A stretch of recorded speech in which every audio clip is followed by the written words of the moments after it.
We are live, and I am Carrie Cassidy with Project Camelot, and very happy to be here today.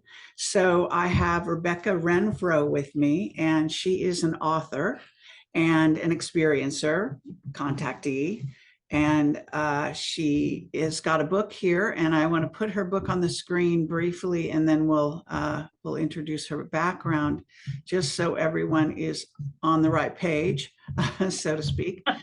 And so here, Quantum Windows and Dimensions, A Christian Woman's Journey of Faith and ET Contact is the name of the book. And I've actually known, sorry, I just got a message over there. So I've known Rebecca and her husband, Dan, for quite a number of years now, I think. And yes. I was given an early version of the book. I'm sure that possibly it got a few changes since then. But Rebecca, welcome to the show. It's great to have you. And what I'd like you to do is introduce yourself. And I'm going to read a short bit of your bio here, kind of a short version of it. And then we'll let you really do most of the talking about you and your background, and then just go forward from there. So it says that as a contactee and believer in God, she carries the reader on a chronological journey of a life that has experienced spiritual, unusual, and ET contact. Since childhood, her waking hours of contact has predominantly been filled with positive experiences of non-human species and being aboard crafts. And she is talking about angelic and dark forces and the paranormal. My audience is going to be well familiar with all of that. So I'm going to let you take over from there. And yeah, it's great to have you here on the show. It's wonderful to be here. This is very exciting. We love you dearly. My background, so your viewers, my background was spent on the professional stage of Broadway and off-Broadway, and I write Christian music now. I'm happily married. I love being home, gardening, raising our garden and plants, and we have 20 pineapples now. I'm very happy at home. We have a ministry with our church, and just the other day, we were bringing together the black and white choirs in my hometown to try to bridge some gap and bring and unify people together. It was a very exciting Sunday afternoon to be dancing and moving to the gospel music and exposing people to something new. I think many of us are that way. We want to unite people instead of divide. So that's my background. I don't have to go into all the shows I've done. That's not important. What's important is that Carrie and I are going to be talking about the subject matters that are important to your viewers. So I want to say something about Carrie. I want to thank Carrie for this opportunity to be here, to be on her show, and to acknowledge the fact that I'm introduced to a new audience here. And I want to acknowledge to the viewers that are watching, I want you to know something. I wrote it out. Carrie has always answered every email, every text, every call. Carrie was a reader, and she's added her support and a quote to my book, and I have read her material, and we really don't try to miss much of what she puts up. Carrie videoed Colonel Bailey, who did the foreword for my book, before he passed. And she also, before I even met Carrie, had interviewed his nephew, Rick, before he passed. What a connection to find all of this in my life. Carrie has been faithful to her work, her books, her authorship, her people. She protects them, and she's opened the doors for people to speak freely and safely on all of these backgrounds. Now, I know, so that's my dedication, and every viewer should know that this is what I feel about Carrie.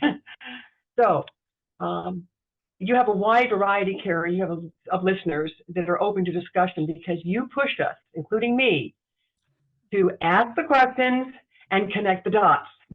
So I wanted you to know, Carrie, that I'm receiving a wide variety of responses from the book. And they range from, okay, somebody will write and say, I relate to the ETs. Another, oh, no, no, I relate to the angels in your story. Somebody else says, I relate to the paranormal events. Somebody else says, I'm not afraid anymore to speak up. And then the other day, a Christian woman walked up and said, I've not been exposed to this much, but I believe you. Mm. And I have friends who still say, I'm sorry, Rebecca, but they're demonic. But because I know you, I'm going to listen. So the responses have really been interesting. And I guess what I've gained from writing the book after all these years, which began in 2012, was that God is bigger than what we think. It's never in the box. And that there's unconditional love. And I think that's kind of what came across to me, that as I put all of my stuff together, he's never been away from me. And I think that was the biggest thing I've gained from writing, is I guess I'm sure you did too. You all of a sudden, you look at your life in a different way. And for me, because I'm coming from a Christian theological background, I'm breaking a lot of these theological barriers. I don't think the way I used to anymore. I ask more questions than before. I'm willing to listen to a lot of things differently. But God, Jesus, and the Spirit have been consistent in my life. So no matter what the answer is, because I don't have all the answers. And if I did, I tell everybody, you run. If I tell you I have all the answers, run. If anybody else says they have all the answers, in my opinion, run. Because we all have only one part. This is my opinion on this, that when we pass, I haven't lost anything following the teachings of Christ. And that's where I stand, above anything. So I look back, and Carrie, I've been going forward with the grassroots proposal, which is in the mayor's office. It's going to the next person. And I just wanted you to know I followed through, asking all the questions and meeting with them, because I wanted to continue in my own way to branch out and be strong like you are, and go in. And I have had meetings. And so that the grassroots proposal for education, I know, is going on with Sheehan, through Paradigm, through the Opus groups, through many other groups who are out there speaking, trying to get education to the public on a local level. It's a little hard, but people are listening. And I wanted to acknowledge Kathy Martin, in case she's on today. She was my first editor, encouraged me to write. And George Varangas, who also was an editor. And Mark D'Antonio, which I'm hoping you will have on soon. And I know he said he would reach out to contact you soon. And his beautiful pictures are up at the top of each chapter, as you know. And all the supporters who are listening today, I encourage them to come on and be a part, and to find you so they could come on and be a part of our lives. So I put together a list of things. I didn't know. I wanted to ask you what you thought out of all of those. Okay, now, I mean, I appreciate, I'm going to have to interrupt here, because that's a very nice introduction to yourself. And I appreciate that you prepared some things ahead of time. However, this is me talking to you and asking you questions. So maybe another time we can do something where it's, if you wanted to interview me or something like that, we could arrange something like that, or more of a conversation. But today is really about you and your book and your experiences. So I think my audience wants to get to know you a little bit. And actually, your introduction gives your point of view, certainly of me to some degree. But what we'd like to talk about is the subject matter as well. So if you don't mind, I'd like to back you up a little bit and have you, I know that you have been in the theater for many, many years, and you were, I think, in musical theater, if I'm not. Mostly musical, yes. Okay. And these are important to, having, the building blocks behind your life here on earth, at least this incarnation. And so I think that people would like to hear that. Now, what I'd like you to do is sort of roll back the clock a little bit. And I know you probably did that in your book to some degree. we'll let people get all the details in the book, but can you tell us why you wrote your book, what prompted you to write your book, and a little bit about maybe your first ET experience? So if we can start with that. Okay. All right. I'm going to turn you up a little bit over here. Why did I write the book? 2012, I started pulling together material and putting my life in 1 through 10, 10 through 20, 20 through 30, all in groups of 10. And I started looking at the spiritual experiences in the ET. And then I started pulling together all of my journals. And since I started speaking a lot, by 2014, I was really speaking even more. So I thought, why don't I consider writing? So the colonel back there in 12, he said, well, you need to get started, Rebecca. And so I tried. And Kathy also encouraged me, and I tried. But I got scared. And I put it down. I would speak occasionally and so forth and have a little interview here and there. But I kept on writing and journaling. I never stopped. And then Kathy called somewhere before the pandemic, and the planned pandemic, that is, and said, why don't you start writing again? So we all, the colonel and Kathy, we all started. And so, of course, we were all locked in a great deal. And we just worked every single day. And 4 years later, after 2020, we finally got the book out. And I think it was a process for me to come out of my fear. It's different when you write because that's going to be permanent, a lot more than just speaking in front of a group. So and also Kathy asked me, as you do to all of us, and because I'm here, I mean, I introduced all of that about you because we have to acknowledge the people who helped us get here. And that's a part of it, because you're the ones behind this. You've been doing this a lot longer. And I'm just jumping in now. So on this kind of level. And she said, are you prepared to face the backlash of people, particularly in the Christian community? Because the Christian community doesn't listen a lot about the ETs and about the expansion of God's universe, about consciousness. They stay a great deal. I think it'd be good for you to write from a Christian standpoint, because most of your experiences have all been positive. So I said, okay. And I just knelt down in prayer. I got my answer, got up, kept writing, and here we are. Do you want me to share my first experience with ET? Yeah, why don't we do that? Okay. That was a good beginning. Okay. As I can recall, my first ET, spiritual experiences were seen as a baby. I do have that, and I do share that in the book.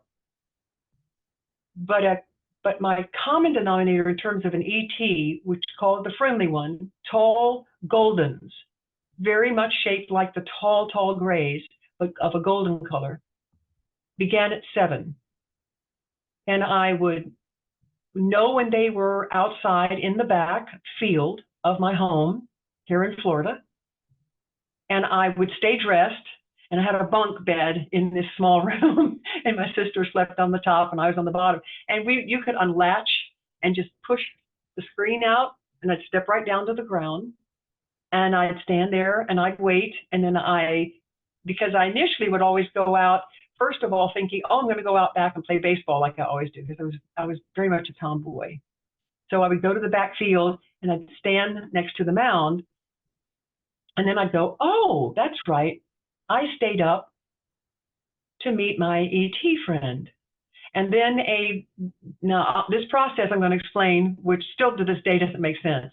A large sized beach ball type ball would come down from above me, and I would hold it close, and then it kept reducing in size, and then it would move off and then go back up.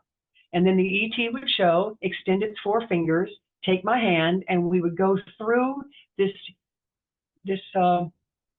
gateway or portal or Stargate, very much like what you see on the Stargate series, in the Stargate movie, the silvery White That Moves, we would step through a whole section that was given just for that. The rest of it, the rest of the entire backfield was encased in a very large dome that was waiting also, but the entrance was very much like this Stargate. And we would step through, and I would hold I would say he, I'll just use a gender for the sake of it, and we'd step through. And when I was there in this dimension, which was in the back field of my house, there were military, there were ETs, there were, in the distance, you could see crafts, touch and go. It was space within space. And it was formulated, I'm going to say formulated, I'm using a new word here. It began because my uncle would come with a particular tool in his hand, and he would place it inside the garage. And from that point where he placed it in the garage, the entire backfield would then be able to take shape.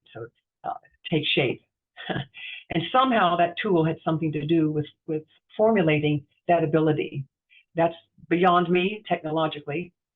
So that was my first encounter, which that I remember from age 7, and it just went through the childhood all the way up until my uncle passed later on, years later, and that's when it began. Now, was your uncle affiliated with the military in some way?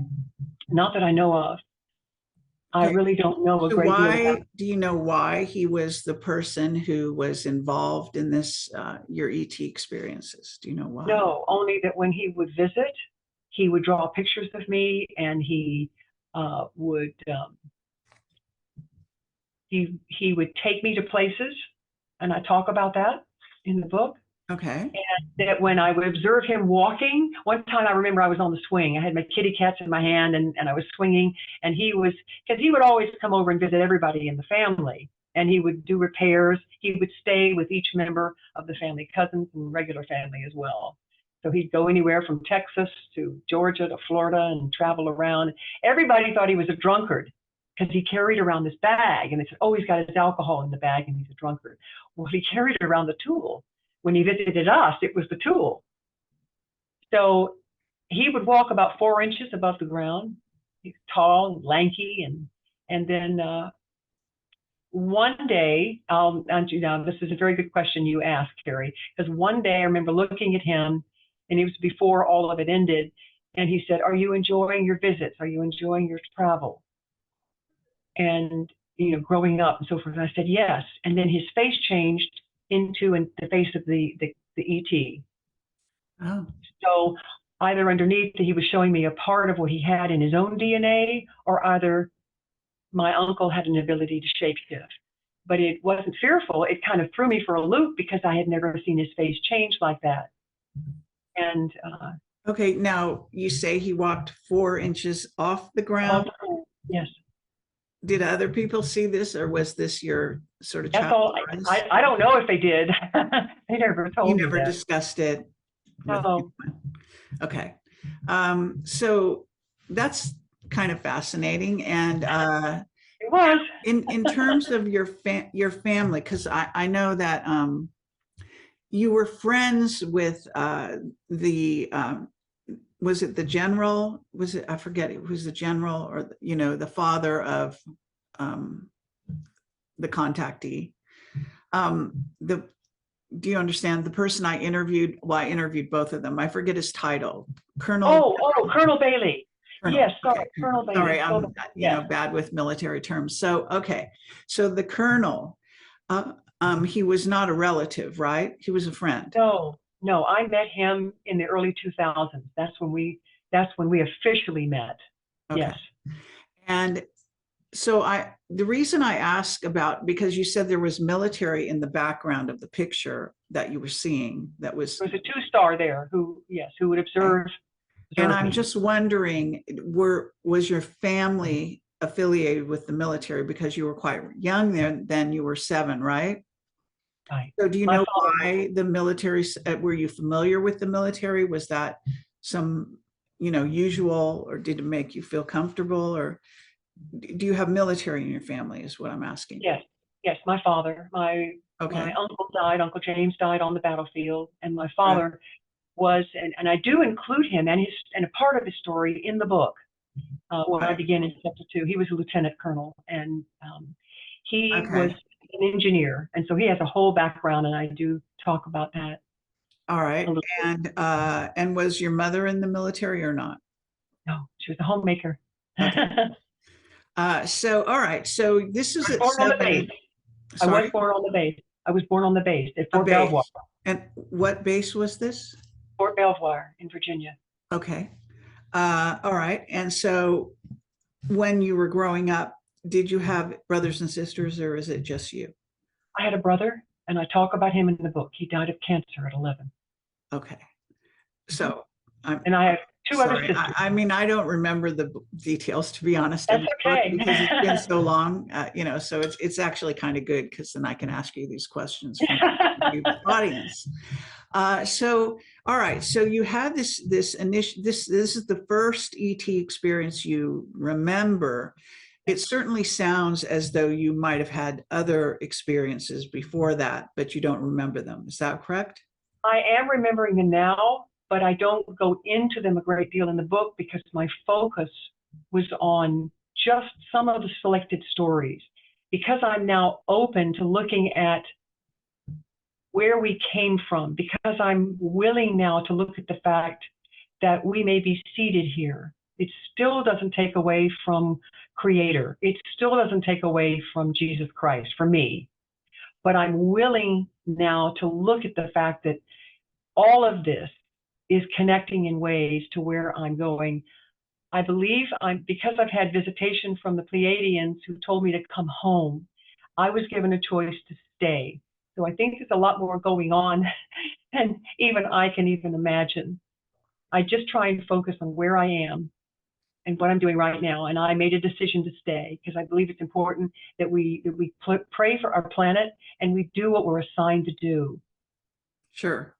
Now, okay, so at 7, you remember this particular story, but you acknowledge that there were other incidents that you've now, maybe since writing the book or even Yeah. just came to you over the years.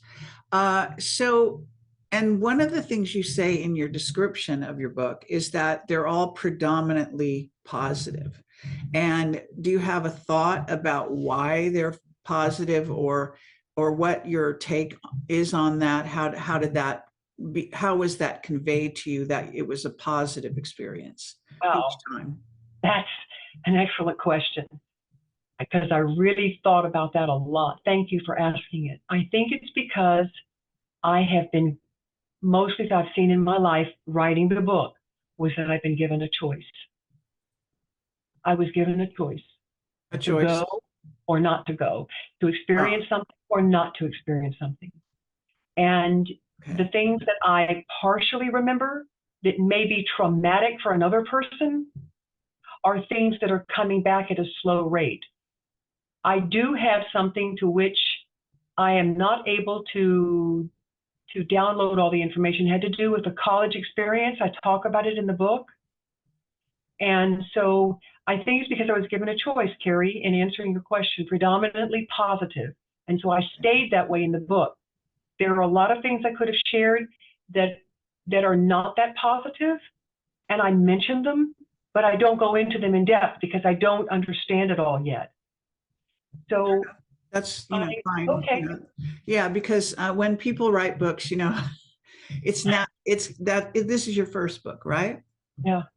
Okay, so there could be another book in the future, and I think, in a certain sense, do you consider that I can't remember what your relationship was exactly with the Colonel in terms of his book, but I thought you had kind of a role to play in the writing of that. Were you an editor, or what was your role with his book? The Colonel did not write a book.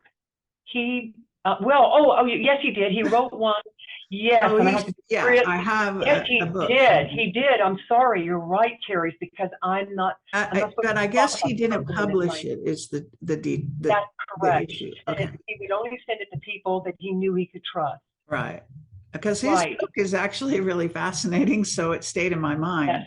And I know the person involved in it. I've met the individual, and I made a promise to her not to bring her up. Okay, no worries. I'm And going to honor that. again, my question though was, did you have some role in the writing of No, that book? No. no, I did not. Okay, fine. All right, just wondering. So, all right. So after the age of 7 and you're having these experiences, how often would you say you would have meetings or whatever you want to call them? That's if I'd have to look down and look at my book and also I don't look. need, you don't have to be exact. We're just It was talking every couple generally. of years. I would say every couple of years. Dan and I were trying to map that out. He was saying, oh, every 5 to 7. He was trying to really look at it in terms. This is not a technical. Oh. It's I'm terrible with numbers anyway. I just think that the audience would be interested to know, was it every week, every month? No. When you're saying no, every few years. Well, every few years when it would happen, like as a child, that went on all the way up until I was, wow. Okay, because, yeah, that went on for quite some time. And that wasn't just I would say every week, all the way up until I was at least 12, and then began to go down a little bit. And then when we moved out of the house before high school, that was the last time I remember the craft coming by, and we left that area because I had my grandfather's house where I would be carried into dimension, into that window, what I refer to as the quantum window. Okay, but it was your uncle, if I have this right, that was the one that morphed into the ET, right? Yes, that passed. And then by high school, then things seemed to go down. And there was another one in college. And then it was like every couple of years. And then through New York. And, right. And again, what, if you're at liberty to say, what town was it that you first had these experiences at your grandfather's house? I'll just give the state. That was in Georgia. Georgia. That was in Georgia. So it was Florida and Georgia. And then New York City. Okay. And in college all the way to Cincinnati. That was Cincinnati. Yeah. Okay. Now, did you talk about this with your friends, your family, this kind of thing? I tried to. And I really didn't start talking until I left New York and came back home. And that was 1990. Okay. So fairly, not super recently, but you were older then, for sure. So when you were young and having these experiences, you didn't really share it with your... Well, I did. I tried it this way, Terry, because of I put up in the garage a group of chairs, of rows of chairs, 3 of them, and I had about 4 to 6 in each row. And then I had Dad devise me a little stand-up area on some wood, a little platform, and then I put a rope which ran at the exact point of where my uncle placed the tool in the garage, which created a line of demarcation for that space within space to go. And I ran it across the top of the garage, and I hung sheets and sometimes blankets. And then I would pull people in, mothers, friends, anybody who would come in and listen, sit them down, and I'd say, now you're going to see the story for today. And I would try to act out what was happening in my life. That was my way of sharing. Oh, doing it in a theater style. Oh, very charming. Yeah. And did they enjoy? Was it positive, their response, or did they think it was crazy or what? I think at one point, one day, I only had one mother left, and she sat there like this. I don't understand, but I'm going to keep watching. Oh, all right. Thank you for helping me remember that. No worries. Now, I don't know exactly. It doesn't matter how old you are. I'm not asking you how old you are, but you grew up in certainly a while back. So when you were growing up, because each of us grow up in a generation, whatever that is. So during those times, there are certain, it's like a milieu in which you can talk about certain things and not others, right? So any children growing up in this time, of course, are totally used to anything to do with UFOs and ETs, right? But maybe back when you were a child, that wasn't really the case that often, right? Right. And this is a great lead in to say my ability to locate a friend is when I put up on Facebook that I was going to speak in a Safety Harbor, Florida. And she saw it in Oklahoma. And she texted me back or messaged me somehow. And she says, "Oh my gosh, Rebecca, do you remember me? We grew up together. You helped walk me to school. I was such a sickly child. I was over at your house." He says, "I had ET experiences. I was aboard the craft too. I'm going to drive all the way from Oklahoma to come to Florida and visit you." And that started this whole thing. So she, and I put her in the book. She's passed. And she was my corroboration for being young. And my husband and I took her around every time she visited from Oklahoma, a couple of years before she passed, taking her to the places where she was picked up and where she was let off. Oh, all right. And now, if you were to describe the ETs, you said they looked golden, but they had typical gray bodies and faces. Is that right? Yes. Okay. And in terms of other ETs, did you ever meet any other ETs? Yes. A very huge 30-foot long praying mantis that my uncle took me to. I do describe that in the book. Okay. And what age was that? I was little. That was the age between 7 to 12 when all of that. Okay. All right. Now, you don't mention being afraid in this experience, the 7-year-old experience. They were so kind. What about any other? Sorry? Because they were so kind. Okay. So you don't recall being afraid. It is just establishing that. And the angels were there as well, so I wasn't afraid. And it showed me there was a differentiation between the angelic realm and the ETs. So, and the dark area. So that was shown so young that I was able to they helped me differentiate between those dimensions or those realms, or however you want to call them. Everybody labels them differently, and that's okay. All right, sure. So can you describe the craft that you saw? Yes, the crafts when I was little, going into dimension, we were in that space within space. They were the round ones. So I assumed because the military were there, they were teaching the ETs how to fly. That just made sense. Why wouldn't they? And touch and go is what I learned later. Who was teaching the ETs to fly? I assumed the military, the Air Force. I assumed it.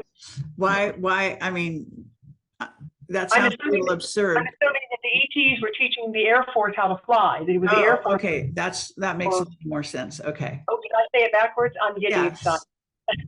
That's okay. No, it's, I'm just clarifying here. So you thought that the ETs were teaching the military to fly.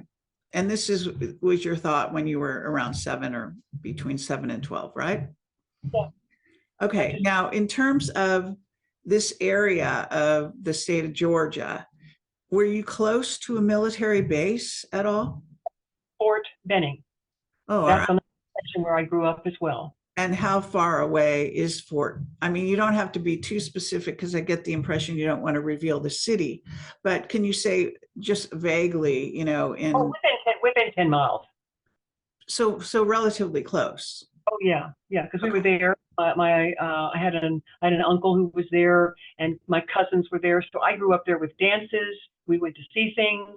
My parents after they got married, they were paraded. The Army paraded them around the base of Fort Benning. Why is that? That's something that they did. When my dad was married, when he was in the Army. Is that because he was a high-ranking officer or something? No, I don't know why, but they said they paraded him in the back of a truck, and the remembers because it rained, and she said all of the hangings that had dropped in colors and got all over her dress. I don't know why they did. Who said that? Your mother? My mother was telling me about that experience when they put him on the back of the truck. It was open, and it was all colored and designed and decorated, and the rain came, and all of that, it faded off onto her dress as they were parading them around the base and saluting. Okay, so did you talk to your father and mother about your ET experiences? My mother talked to me. Yes, she did. And I talk about that in the book. Okay, but can you elaborate slightly? What was her attitude? Was she, positive about it, or did she just listen quietly? What was her reaction? Well, I'll tell, in case somebody doesn't read about this, I'll say my father took me when I was little, because he took me with him to places where he was working on something as an architect. He was an architect engineer. So he would take me with him. And once we went to an ocean, along the ocean side, and we were staying with some people who had constructed their entire home of wood from the ships and all sorts of things. And there was a fair going on. And my father walked with me to the fair. And he looked like he was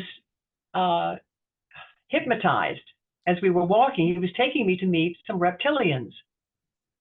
And I wasn't scared, but he was with me. He was holding my hand, and I was surrounded with reptilians, and I was somewhere around, I guess around 12, I guess. And to be honest with you, I don't know what they were talking about. They were, as you know, the reptilians can be tall, anywhere from 8 to 10 feet, or the larger ones are huge, enormous. And they're quite formidable. And when they get angry, you don't ever want to be around them when they're angry. But I wasn't afraid because my father was with me. But he looked like he was hypnotized. And so I was kind of there, and the ones around me were they were of a more gentler personality. The one in front of me was didn't have a really good attitude. That's the kind of way I put it in the book. So you went to, did you say it was a circus, or what was it? There was a circus going on, and I thought I was walking to the circus, but my father took me to meet reptilians. Okay, now what I want to do is ascertain a little bit about your bloodline, if you don't mind. So was your father, did he have reptilian features? Did he seem reptilian? Did he ever shapeshift, that sort of thing? Oh, he was very handsome, like a movie star. Okay. Well, that's kind of doesn't really say that he isn't or isn't. But in terms of your family and your bloodline, what is your, Scottish. Sorry? We're all Scottish. You're Scottish. Okay. That kind of clarifies things a bit. Do you not think it's a little strange that your father would bring you to meet reptilians? I mean, did you go home and talk about it? I mean, seems like almost a screen memory, or some other kind of thing. Did you think this happened in real life, or did it happen in I remember the place where we were, and I remember the whole thing. You remember? But I said it wasn't, they were making a decision on something. But my father, he had looked this way before when he was telling me, he says, you will remember everything in the future. You're going to remember everything. So when he was, when my mother was around them greeting, when they were to take me at the front door, she was held with her feet. She was wide awake and held by her feet. So she couldn't go anywhere when they would come to the front door. See, there were two places in our home here in Florida where the ETs would come. To the front door when my mother was there, and I would get up and just go to the front door. It was all free. It was free choice. No one came to my bed, forced me, gave me anything, pulled me up, scared me off my wits, or that kind of thing. It was always by choice. So when my father, go ahead. When my father took me that day, he wasn't involved in it because I don't think he even knew he was there. Okay, so you feel, it does sound like maybe your uncle and your father were actually taken over or have walk-ins, temporary walk-ins. Is that possible? I don't even go there, but if you say so. Just, Okay. estimating because you're All saying they right. kind of changed. They looked like they were in a trance and that sort of thing. So Yes. that Yes. is what My uncle, not happens my uncle, but when, my father. Yes. sorry? Okay. Not my So, uncle, but so my when a father. person does not seem in their body, so to speak, then that is a technique of the ETs, I assume, Okay. of being All right. able to move a person out sort of slightly out of their body so that the ET can temporarily occupy it. And that is a technique. Okay. So you say this happened in Florida, is that correct? Yes. Okay, because I've had quite a bit of people that often talk about interaction with reptilians in Florida. So there seems to be a connection with Florida in particular. Um, just saying. So can you say, I don't know if you want to say the exact city, but can you say the general area of Florida? Were you in North or were you in the South? Live in Central Florida, and my father went to both coasts when he was working on a condominium or a home or a friend from the army. This was probably on the Atlantic coast, more than Okay. likely. So, and he had left the military during these years. He was Oh yeah, retired. oh yeah, yeah. Okay. He left. Well, they asked him to stay, but he left, and so we left Alexandria and moved to Florida, and that's when he went into his full architecture business. Mm-hmm. And my Okay. mother, you asked about her. She So there were two sites there in my home, Carrie, and one was in the back where I went to the back on my own. The other was I would meet my mother at the front door, and that was always at night also. I just get out of bed, I go to the front door. There were 5 of them there. And mother described them, they were ugly as hell. That's how she described it to me before she passed. Those are her words. All And right.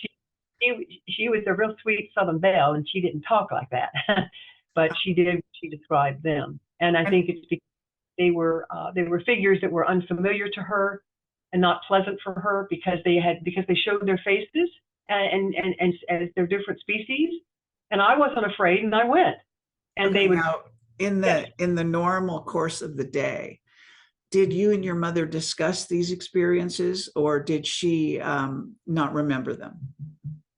she would wait at the door, Carrie, and she would then put me back to bed. And I said, Mom, did you ever want to talk to me about it? And she said, Nope. And she didn't. She didn't until years later, 2008. I think it was 2008. Well, anyway, I have it in the book, the exact year.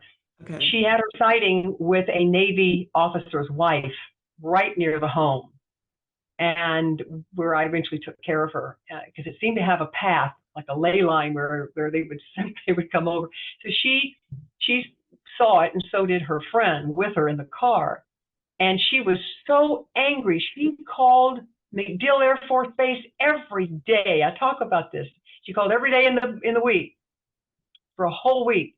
And so my family came to me and said, Rebecca, you need to call one of your friends in your UFO community and talk to her because we're afraid that they're going to come over.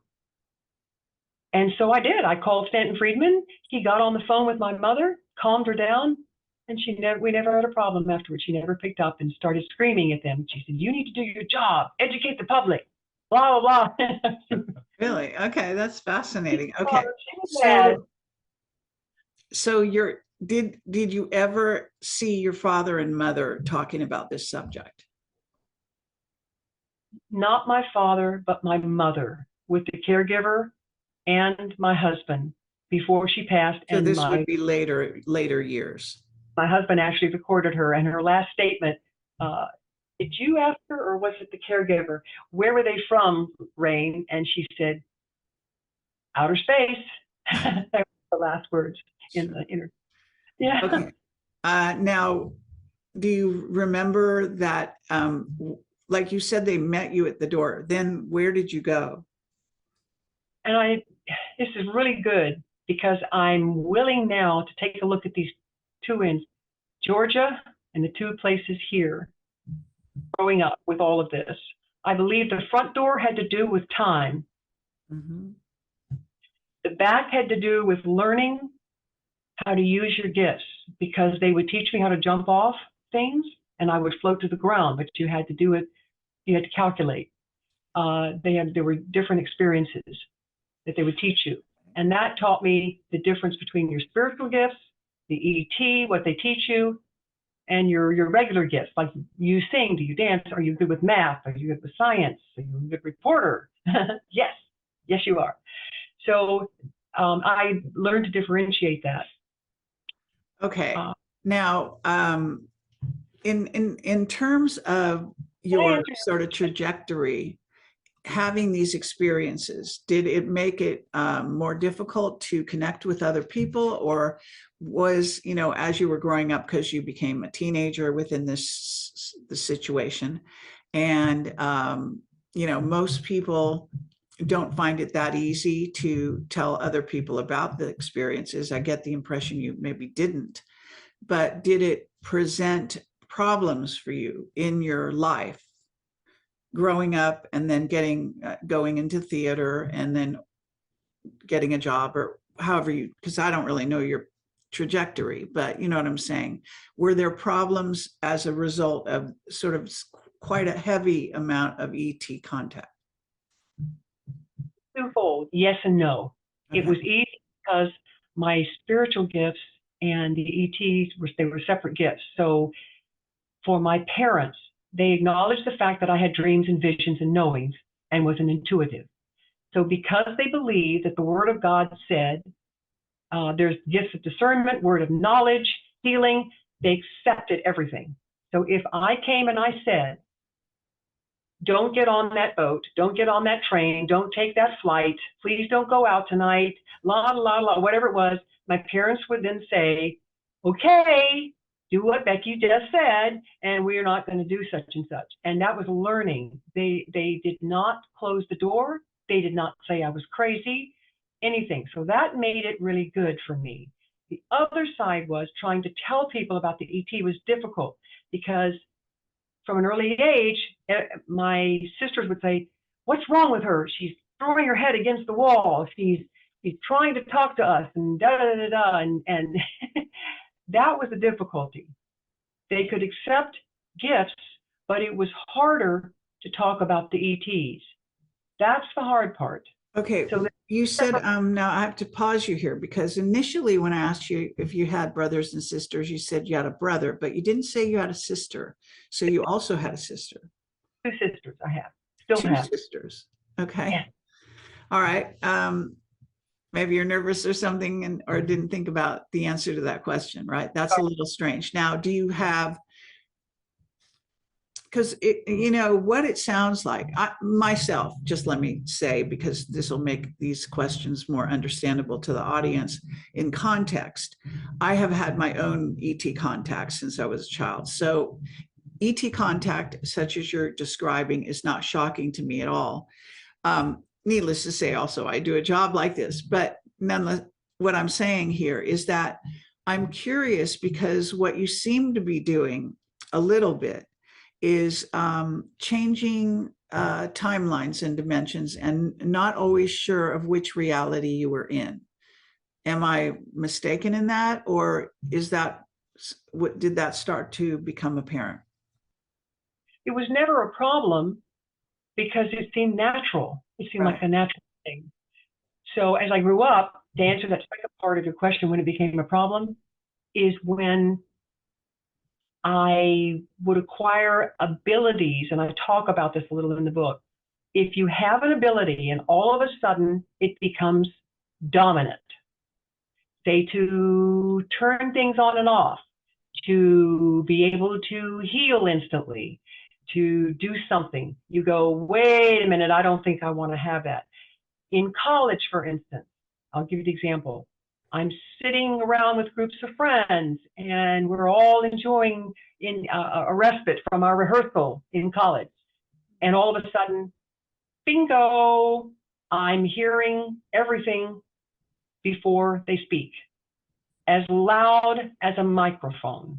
And I hated it so badly, so I describe it in the book as when things got to the point where I started exhibiting something, what I call activation of an ability, that puts you at risk around other people or really bothers you, you have to turn it off. Now that's what I wanted. I wanted to turn it off. I don't mind something if you have it occasionally, but I do mind having an ability which is beyond, because you're called names, people will lock you away, or something of that nature. So I would run from it, but I would put myself in my room. I would cry and I'd beg for it to go away, and then after about 3 days, it would just click off like a computer. So that was the fear, but it doesn't mean that it didn't happen from time to time, Carrie. Right. Yeah, I see that. Now, when you talk about abilities, so you did have some precog abilities. In other words, you would see the future before it happened, that kind of thing. Very much so. Okay, and do you still have these abilities? Yes, like you, when I hear you talking about your dreams of the future, yes. Yes. And then when you, like you, we have to make a decision. Do we go tell the person? Do we write a letter? Do we place a phone call? Do we try to reach them through a mutual friend? Right. Yeah. Okay. What about your brothers and sisters? Because you had these abilities, you had these contact experiences. Were they also having those experiences or not? Talk about this at the top. I share my brother's passing, the story between my mother. And he asked my father to pick him up. He said, "Jesus is coming. Take me to my cot, Dad." And he did. And then my father thought he was in pain, so he runs to the store. My grandmother is there, and she had intuitive gifts. She was called into hospitals to hold babies who were passing. Oh. And so she was next to my brother. And as she used to tell the story, and I also heard it again from my aunt, that my brother turned towards her and said, "I see the tunnel, I see the light, Jesus is there, I'm going, goodbye." And after a year of being in intense bone cancer, he left. Okay, but that actually wasn't my question exactly. I'm sorry. No, okay. No worries. I mean, it's all good information. What I was really asking is, did they, in growing up, you know, when you have brothers and sisters, you are in each other's presence most of the day. Usually families are together, right? So you don't seem to mention them necessarily as being part of your experiences. Were they having experiences as well? Did you ever compare notes, that sort of thing? I try to, and I have in the last couple of years. And one of my sisters, when we visited, and I do include this in the book, she gave permission. I put her drawing in. She had her sighting when we were at the ocean. Okay. It opened the door. That's a sighting. She had a sighting, yeah. And so that opened the door. But no, they did not. They did not. They weren't with me. They weren't aboard the crafts. They never, as far as I know, they never had these encounters. But they were willing to sit here and look at the book and understand what I was writing, and give the okay for me to even put their pictures in the book. Okay. All right. So, okay, now we have, this is a live show, and actually I have to check the time here because I can't quite see it. Yeah, so I have, okay, we have some time. I have and I don't usually have this, but I have back-to-back shows today, so we have a little less than a half hour to go. So what I want to do is also allow the audience to ask you questions. Is that all right? That's fine. All right. Now, but before we do that, let's talk a little bit more about this story, because with all due respect, and I think I might have written to you when I did sort of a review of your book, slightly, just a personal one. I don't think it was anything to publish. I have the feeling that you have, you know, what we call screen memories, and that there are things that you don't remember behind the scene here. And you say you're getting new memories coming back, right? Is that correct? Mm-hmm. I'm willing to. All right. And because it's you know, it's very fascinating, excuse me, that you have an uncle that seemed to be kind of an ET at the same time that he was your uncle, right? Well, what he showed me, it was. Yeah. So did you discuss that with your parents and or sisters and brothers, that you thought he was changing into an ET, or that he was an ET, any of that? My only way was to create that theater so that they would accept it, because when you can't talk about something, you find another way, Sure. find a solution. That was my solution. Okay. All right. So what I'm curious about, because you are a very well balanced, integrated, as we call it, integrated individual. So it's kind of fascinating the way you kind of describe. And of course, this is just a short interview, so we can't know everything. And I don't have your book right in front of me. But I can say that in terms of you're putting a picture together, but it's got a lot of moving parts, kind of like, right? And so I'm just trying to follow a trail based on what you're telling me.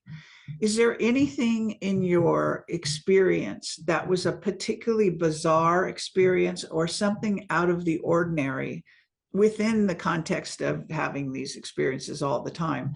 Was there something extraordinary or very unusual that happened within that context that you remember? And when was that? Sorry? To you. It happened to me. Yeah. Yeah, there are a number of them that were unusual. I think the 1997, when they designed the craft based on my DNA, that was, to me, that incorporated a number of things. All right. Why? Why did they do that, first of all, I guess? That's a good question. I wish I knew. All right. At a camp, and I knew to, here again, I had visions and dreams of this camp, and I knew to go. So I got on the internet to find out where it was. And when I did, I called up and I said, I'll take any job there is. And they had me work in the kitchen. And I was over all the kids from around the world. It was a very wealthy camp up in Maine. And so, they had everything there, theater and everything. But I didn't care where I worked, just so long as I was to go. And I had my own cabin. I asked for it because I need quiet to sleep. It was facing the water, a lake there. And when they took me for 2 nights, they prepped me in a gel. And that gel is very similar, in case people have seen the movie, or if they haven't, Gary Sinise in the movie Mission to Mars, when he's encased before he flies, and he's breathing inside of this gel with all of those energy parts going around. That is extremely accurate. Okay. To me, very accurate. And that to me was unusual, beautiful. There were 4 ETs on both sides, same tall, grayish. These were grayish more, not as golden as the one that I grew up with. It didn't pass till 2004. And they would tap the gel. And here it's my theory that because the mitochondria contain the energy of the cell, they were tapping, and electrically, or like electrical circuits that tapped out of the body through the gel, through those energy components. They downloaded it through their own ability and put it into and designed the craft. My name is Rebecca Langdon Renfroe, 777. And they designed 7 sections in this craft, and the DNA ran across and over and top and around. The note of B flat was there. And the next thing that the reader, that your listeners may, if they've seen the last Mimsy? Yeah. The last Mimsy. Oh, wonderful movie. Yeah. So when the child puts their hand, when the stones come up and they create that beautiful oval-shaped, beautiful section, she sticks her hands in, becomes atomized. Well, that's what it was like when the lasers, because I tried to go through the lasers, and my hand starts to atomize. I go, oh, that's not the way to go. So I backtracked and went around, and that's the trip I took across the cosmos to a planet. I talk about that in the book. That to me was a standout, the most unusual. Mm-hmm. They brought the craft around again in 2014. My husband and I got married in 2016, and they said, are you ready to come aboard your craft? We're going to circle the earth, and we have some education to do. And I said, no, I want to stay here and get married. I want to have a regular life. I did. And I said, thank you. And they went on. And then 2017. And anyway, so there we are. That's the Okay. So yeah, it sounds a little like they were creating a Merkaba for you. You've heard that expression, perhaps. don't we design the crafts over the astronauts? Don't we give them the suits that fit them? Don't we design our jackets? We have to have a suit size. So to me, that made, when I thought about it, that made logical sense. You have to design the craft so the person can fly in it. Dan wants to know what's a Merkaba. Okay. Well, you guys can look it up after the show, but it's basically a spiritual vehicle that you create around yourself. It's, you do it through a certain amount of meditation and Kundalini activation. And it's just that the way you're describing what they were doing, it sounds like they were assisting you in doing that. Yeah, you can look into it. It's a nice thing, it's a good thing to have that ability and to create that for yourself. It accompanies creating what's called your light body as well. Excellent. So well, but this is, a certain spiritual disciplines or type of disciplines, that are maybe not that common, but it's not unknown. I think it's pretty common knowledge, but perhaps not. I don't know. But anyway, all right. So, okay, let's see if there's any questions in the chat for you, in case there's someone that wants to go a completely different direction or might have something in particular, because I'm gonna sort of let's see if I can get this chat here. Okay.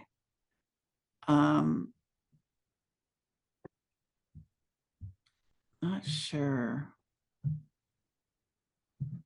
Okay, I don't see offhand.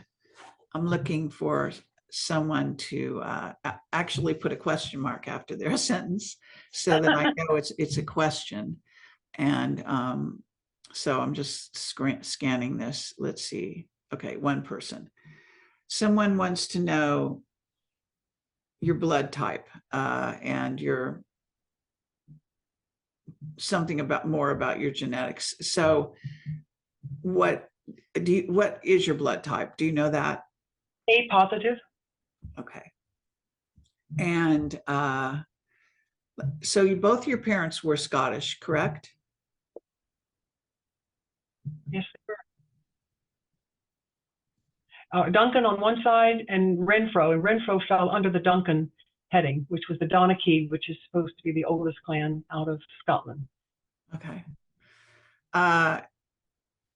So, in this, I'm kind of trying to summarize this a bit, because we're going to have to close this down, and it's not completely a story that doesn't all hang together. It hangs together to a certain extent as your ET contact, right? And the spirituality that you took from it.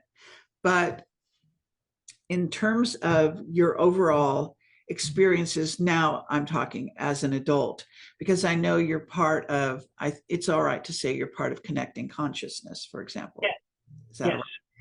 And that is, there's a certain awareness there. And you said you were afraid to write your book initially, but then you got over the fear.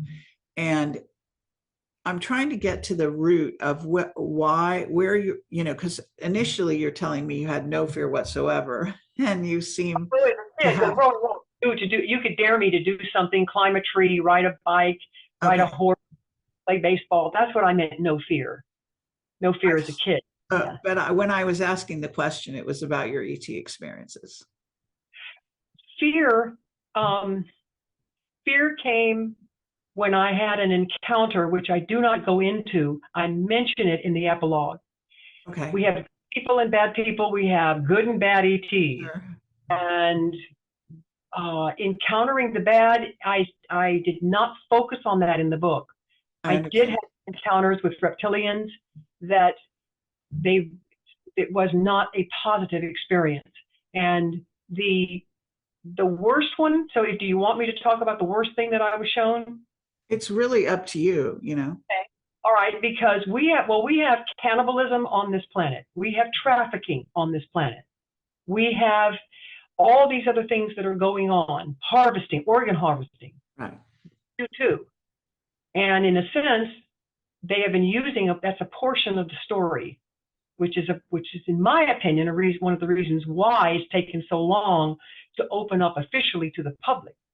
That's just my opinion on this. Sure. So I was in a craft, and it was a small one-seater, and something on the right-hand side had to do with using how it manipulated. And when it folded in, everything just melded together, so it became one piece. I was taken up above the planet Earth, and there were two ET crafts, with one on my left-hand side in front of me had small grays. And when you're up, usually the space opens up and you can see outside. When they know how to do that on the crafts. That's something they can manipulate in the body of what they used in their components aboard the craft. Right. So on the left-hand side with the small ETs, and that section was open, I could see there were approximately about 7 of them, one in the front, and they explained the second craft, which was attached and tethered with them, and there was an opening, and these small grays that looked like they were hybrids. I'm not saying they were all humans. I'm saying they were hybrids in nature, where they were ETs, but they were small, like little kids. And everyone was running around, and they were crazy. They were out of their mind. And I was frightened because I didn't understand what I was seeing. And I wondered, why did you bring me up here to see this? So over on the left-hand side, I asked the ET in the front, why did you bring me? What am I here for? Because we're sorry that we have been a part of the abduction process of abducting humans. We are run by, there's a whole group of us run by the reptilians. They destroyed our planet. I do not know what planet that is. I do not know what it is or where it is. But they destroyed it with something called a shredder, and they showed me the diagram of it. Okay. And then they said, we're sorry, we want to apologize. I said, well, why are you apologizing to me? I said, I'm not in government. I don't have money. I have no status. I'm not a famous celebrity. What on earth are you bringing me up here to show this to me for? I said, and what can we do? How do we save? So I'm thinking all this in my head, and I'm trying to talk at the same time. And they closed the door so I could not see them or hear them. And I said, well, what are you doing with these hybrids? How am I going? I'm over here. I don't have any way to even save them. And they were taking them. I said, where are you taking them? And they said, we use them for their energy. They use them to feed for the reptilians and their slaves. I guess they have to grow up to be able, I don't know. The whole story was not told to me. I still don't get it, but I do know we have the same thing going on our own planet. We do hybrids of plants, we do animals, we can do people, we can do clones, we can do anything here now. But they did say they're sorry. So I think I'm really glad you asked me about that so that I could share that with everyone. It's very difficult. It was painful. And if I talk about it any longer, I'll probably start crying, and I think anybody would. So what do? You try to get involved. You support Shenyang, which I just did, which we all do recently as they travel with their organ harvesting. You attend their events. You try to tell people about organ harvesting. You get your story out. You try to help people differentiate between what's good and what's bad. We try our best. I know you do. Sure. Okay. Yeah, no, that's good. So I think that kind of helps round out the story a bit so that we can, because there otherwise people would really be wondering that your experiences seem to leave out a huge portion of interaction with reptilians and knowledge that people have now. That it maybe not everyone listening, but certainly a fair number. So that's good that you are able to access that. And do you think of yourself to some degree as having been trained to be a sort of an emissary to bring this knowledge in your own experiences to such as you just described, and the good ones, the bad ones, the whole thing. In other words, to the public. That actually sounds like something of a mission for you. Would you say that you've been trained in that way? Harry, I believe that now. And the night that we went to see the Shenyang, and afterwards, a friend came up and said, she said, I really need to talk to you. You've got two emissaries behind you. You've got angelics and you've got two ETs. I just wanted you to know. And I went, okay, thank you, because that's kind of what I feel. And I'm glad that you see them. I really appreciate what you just said. So I'm glad that you asked me that. I'm willing to say yes to that and to do my best and my small part in all of this part of disclosure. I'm only one voice. Okay, but this is valuable for people. And now, is there an email address? I should have asked you this ahead of time, but is there an email address where people can write to you? Because some people will hear your story and they will be able to relate, and they would like to probably, call, get in contact with you and maybe have you listen to their story, something like that. So yeah, my husband decided on creating one in particular, and I will make sure I've got this right. For interviews or for anything, because I'm keeping my personal email to close friends. And so if you have a question, Dan's going to help me go to this one. It's ren.qw777@gmail.com. Okay, and you can give that to me. Okay, you can text that to me or email it so that I can put it. I'll put it, on the page with your interview so that people can get it not just from the screen but also on the page. All right, that's great. Sorry. Did you say there was a question? I didn't say there was another question, but I'm certain there can be others here. But at the moment, I've gone through here to see if there's anything that has a question mark after it that I can ask you and grab from the chat here. And of course, people can email you and ask you their questions later. So all right, I think that's good for now. And I want to thank you very much for being on my show. And it looks like the screen is kind of freezing alternately. But anyway, so Rebecca, this is great. And I think that you did a great job. And it's nice for people to hear how specifically you talk about your experiences. You seem to have pretty good recall.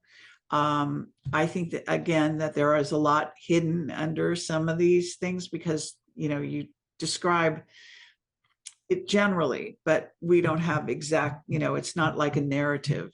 I kind of talked to you about this when I was reading your book, as I recall. In a story, there's usually, the story starts somewhere and goes somewhere. So at the moment, there are snippets. And what that indicates to me, listening to you, is that you have flashes of memories that don't all loop together. You may think they do, but when a person's listening to you, they don't necessarily follow each other, if you understand what I'm saying.